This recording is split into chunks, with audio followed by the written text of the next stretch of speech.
Hello and welcome to Angie B Crafts. So today I'm going to be working on this MDF tag, which is a Crafty Devils tag, and this is for my Tag Tuesdays. And I've decided I'm going to have a play with these Mad Hatter MDF pieces.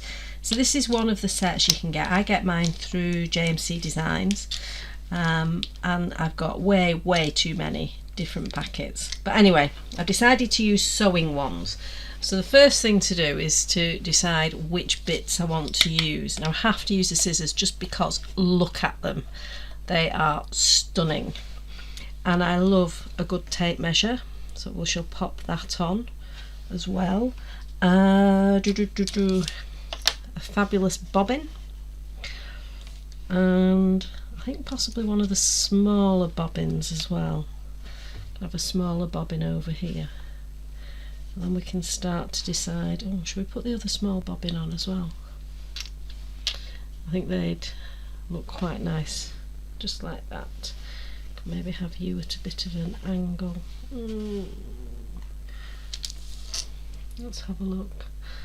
Yeah, I think something like that. And then if we want to put on a sentiment, we can put it here. So they're the pieces I'm going to use. So I'll put these other bits out of the way, and then we can decide how we're going to colour them. Right, so I'm going to move my tag out of the way for now, because that's not the bit we're using straight off. The first bits we're going to use are these. We're going to decide on the colours. So we have what appear like cotton reels to me, so there's going to be colour here, and then we could even leave the top and the bottom plain. Scissors, they're very fancy scissors, they're lovely, they're so intricately cut out, and the fact that they've got the little screw there as well are lovely.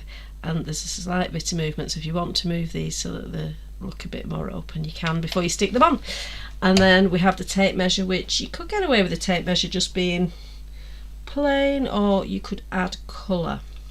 I am going to go with adding colour, but I'm going to start off. I've got this golden copper. Now this is brand new,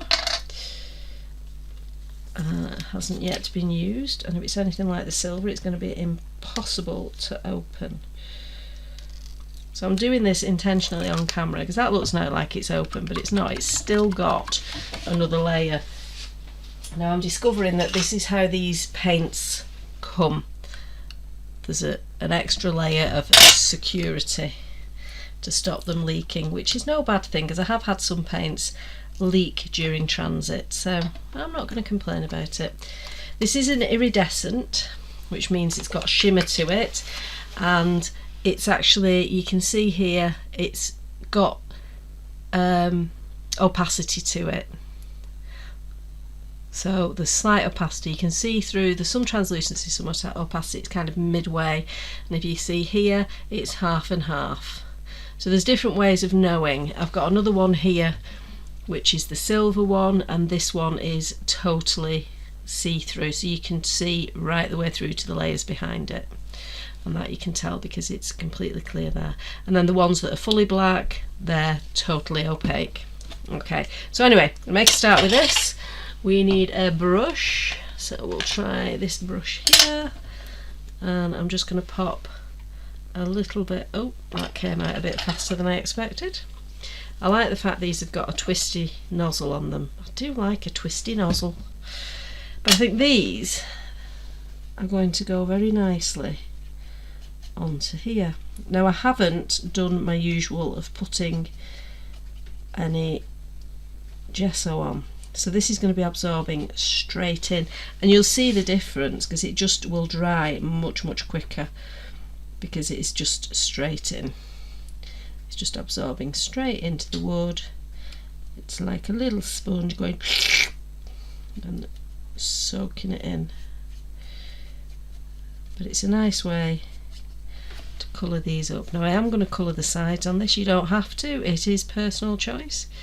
It's going to be slightly darker on the sides because remember we've just talked about the fact that this has got some opacity but not full opacity, so there is going to be some translucency to see through it, so you're going to get potentially a slightly darker part on the sides, even though you're using the exact same paint.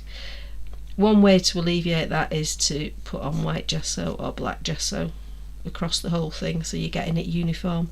Personally, I quite like the idea that you're getting two different tones. It's going to be quite subtle. It's not going to be really obvious.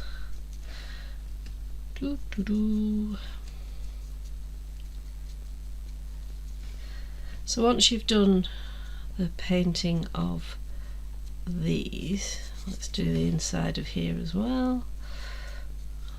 I'm not worried about it going on the back, even though I'm going to be sticking it down. It's just sometimes a little bit easier if it goes over the back a little bit, just because you're coming in from the back. It's entirely up to you how careful you're wanting to be with your painting.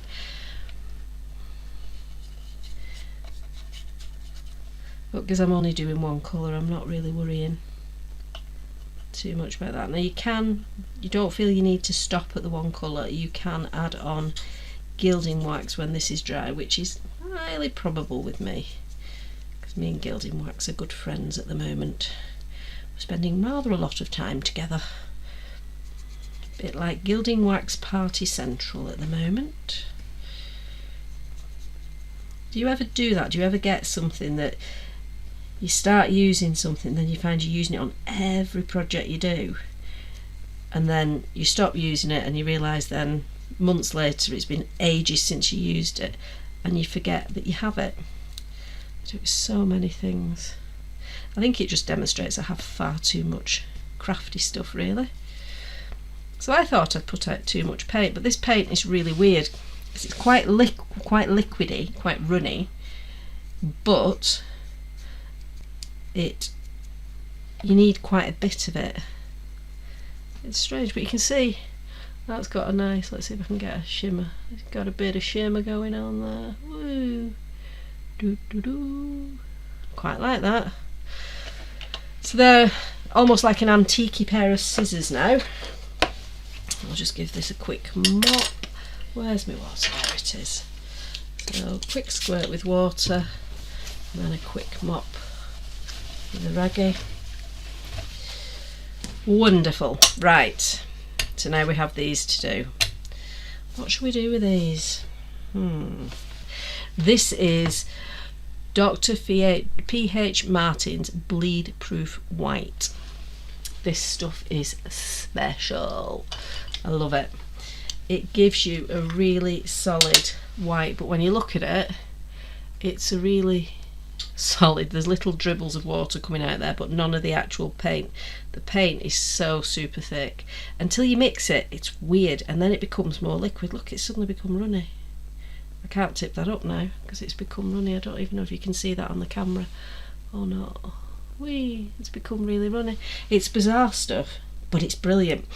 The thing that's good about it is it's got excellent coverage. Now it may not take on this because I haven't put gesso, so I haven't primed this to take it, but we can see. We'll see what happens.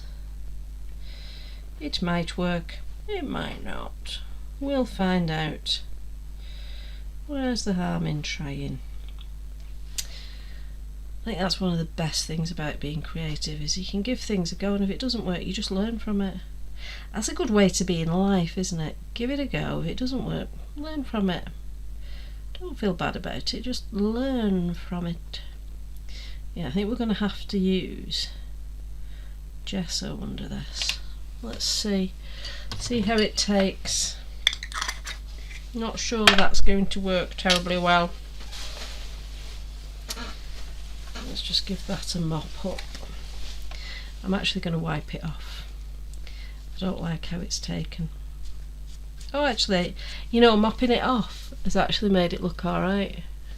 Yeah, that's better. Yeah.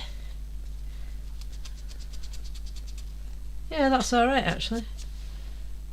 I quite like that now. Yes, I can live with that. Right, let's get a little bit of water and get rid of this splat in the middle. It is really cool paint. That's a really bad example on how to use it, but it is really good paint. Okay, I'm going to go for a little bit of fuchsia for the colour of this thread.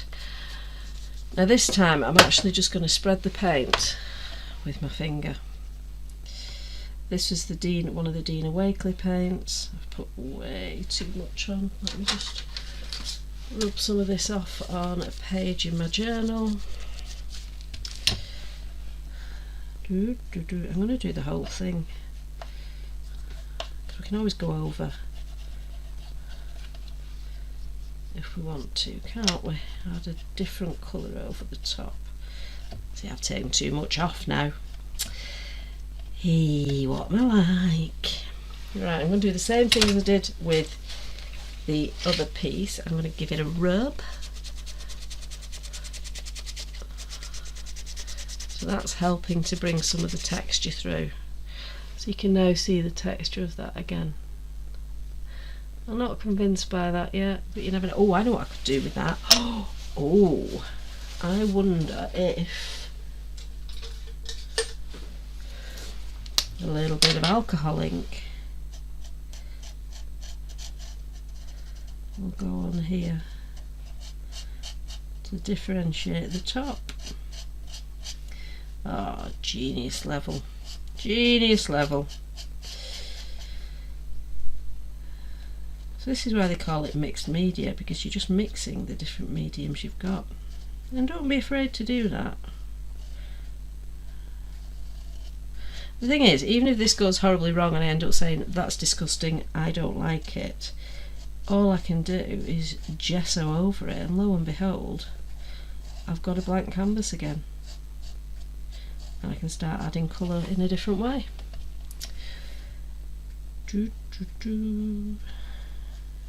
Oh, I nearly went into the A-team then. Strange thing to start singing, isn't it?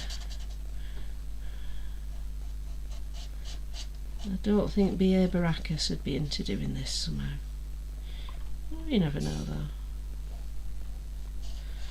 You never know. Oh, that's looking better, isn't it? Shall I do black on this one as well? I think that would be a good plan. Just on this top bit.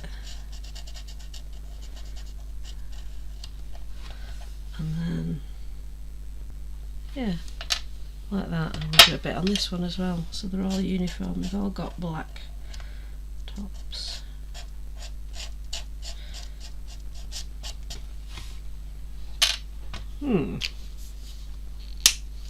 Right, what's next? Next we need to choose a colour for this one. I'm not going to go with black, I don't like it. Decided, not black. What about a little bit of ocean? Right. Only needs a little bit.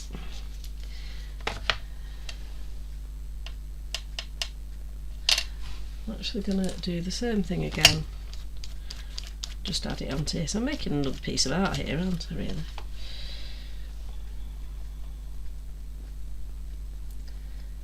I'm going to do the whole of the bottom as well, I think.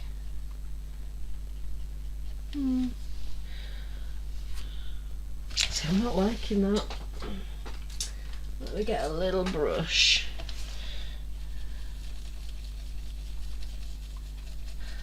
So this is just a stencil brush, and it's just got firmer. It's not one of the stiffest stencil brushes I own, but it has got a firmer bristle to it. If I show you that, you can see it's not bending quite as easily, whereas if I picked something like this, it's just going to bend as soon as I press it. So I just wanted something slightly firmer because I knew I wanted to spread that paint about a bit. I wanted it to be forced to go in a certain direction.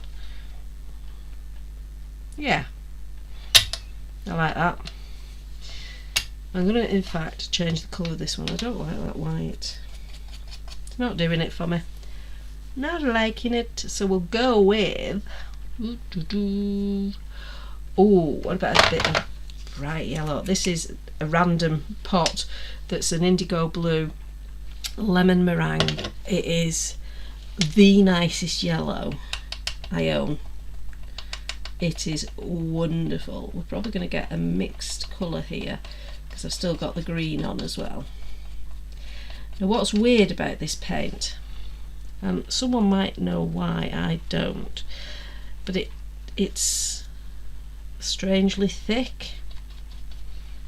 I like it a lot, but it is strangely thick paint.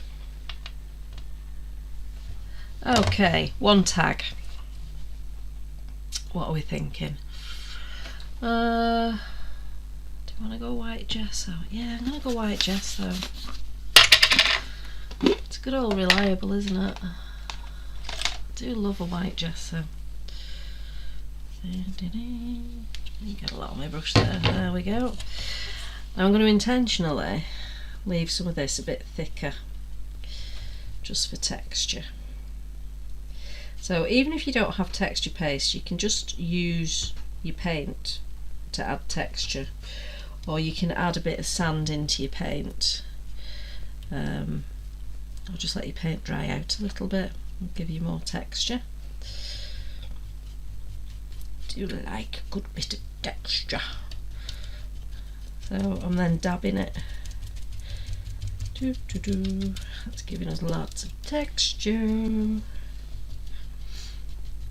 I just don't want this to be super smooth, not what I'm after.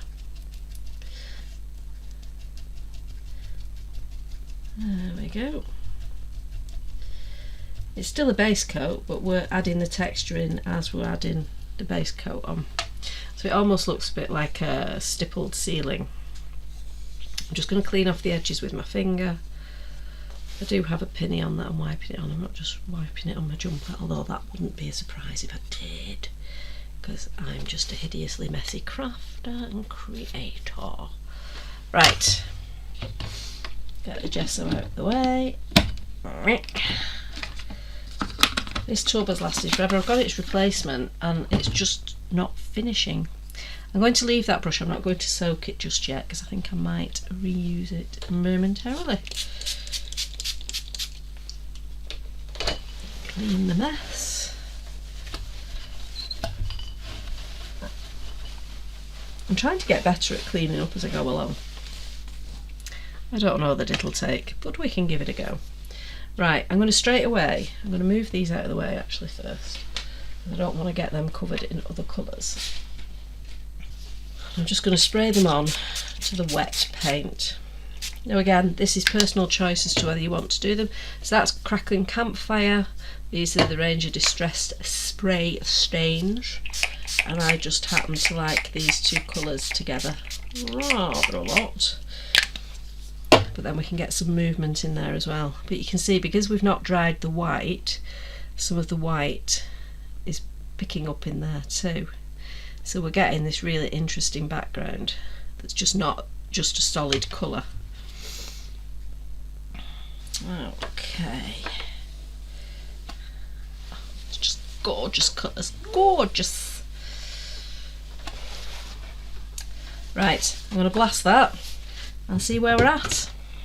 So I've come back to you before this is completely dry, and that's for two reasons. One is I wanted to show you how, I'm trying to figure out which is the best finger to point with. We'll just point with a pointy finger, but you can see the texture coming through here beautifully. And the other is to show you that down here there is a little collection of ink that's just choosing not to dry as fast as the rest of it. So to prevent just sitting and waiting, I'm just going to stick my raggy in and just let it sit there. And what it's doing, you can see it's absorbing that colour off. So I'm not blotting, I'm just letting the absorption happen naturally, so that I'm taking some of the colour away. It's working its way towards the raggy. Now I do then want to blot at this corner. I think this corner is just too dark, so I'm going to blot away some of that, but I'm going to leave the rest of that along there. But I'm also going to blot, oops, she says putting a finger in it, I'm also going to blot up here a little bit. and around here. I just think that's what's needed. This is looking a bit foresty, isn't it? I'm now going to add on a little bit more of the red because I don't think the red is coming through quite as much as I would like. So let's stick a bit more on and then give it another blast. Well, this one now looks completely different, and the reason for that is I've carried on to heat it, and what the heat gun has done is force the colour to go into the wet paint that was behind it. So we now have this paler first layer, and then where I've put on the second layer we're getting a little bit more obvious colour. So I'm going to start building on that, and please explore what you can do with your products depending on the order you put them in, how much you put them in, whether they're dry before you put the next layer on. Get to know what it is you've got and what you can do with it, because that's going to give you the best opportunity to then create exactly what it is you want to create. I want to put a little bit more red up here. Yeah, that's better. And then I'm just going to see if I can get a little bit of movement, but I don't want too much mixing now.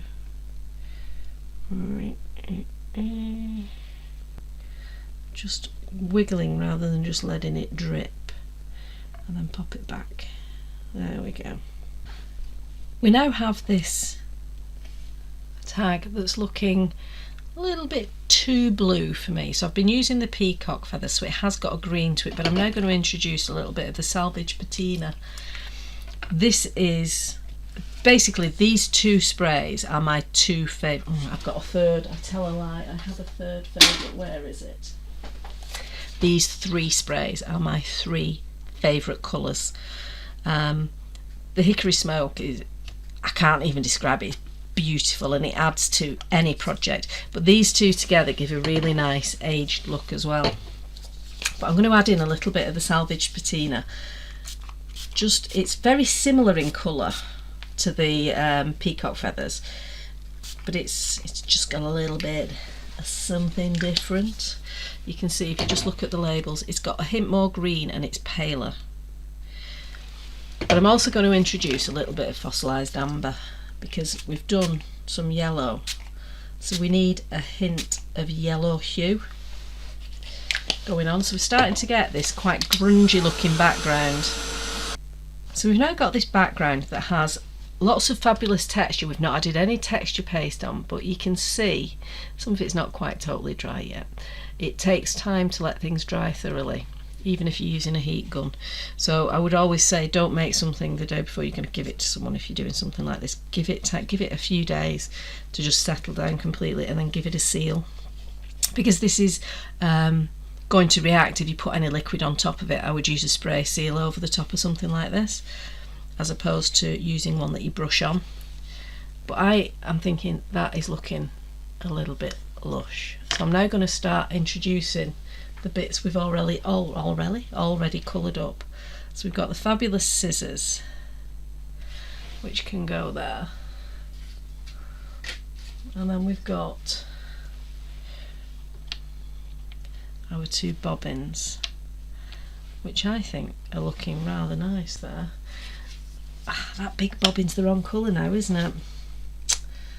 I'm not liking that, but you know what we can do?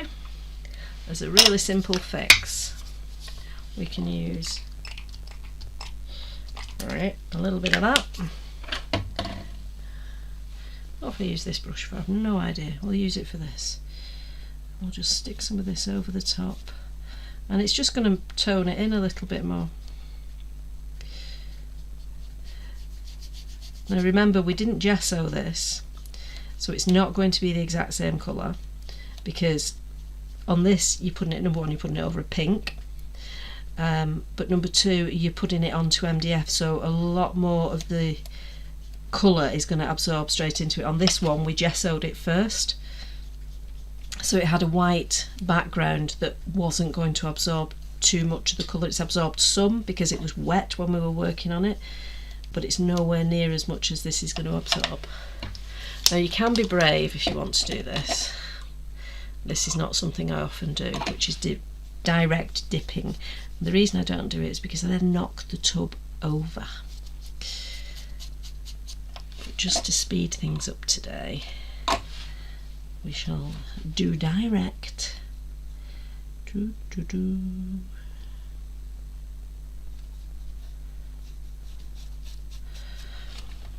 we go, and we'll just do this bit here.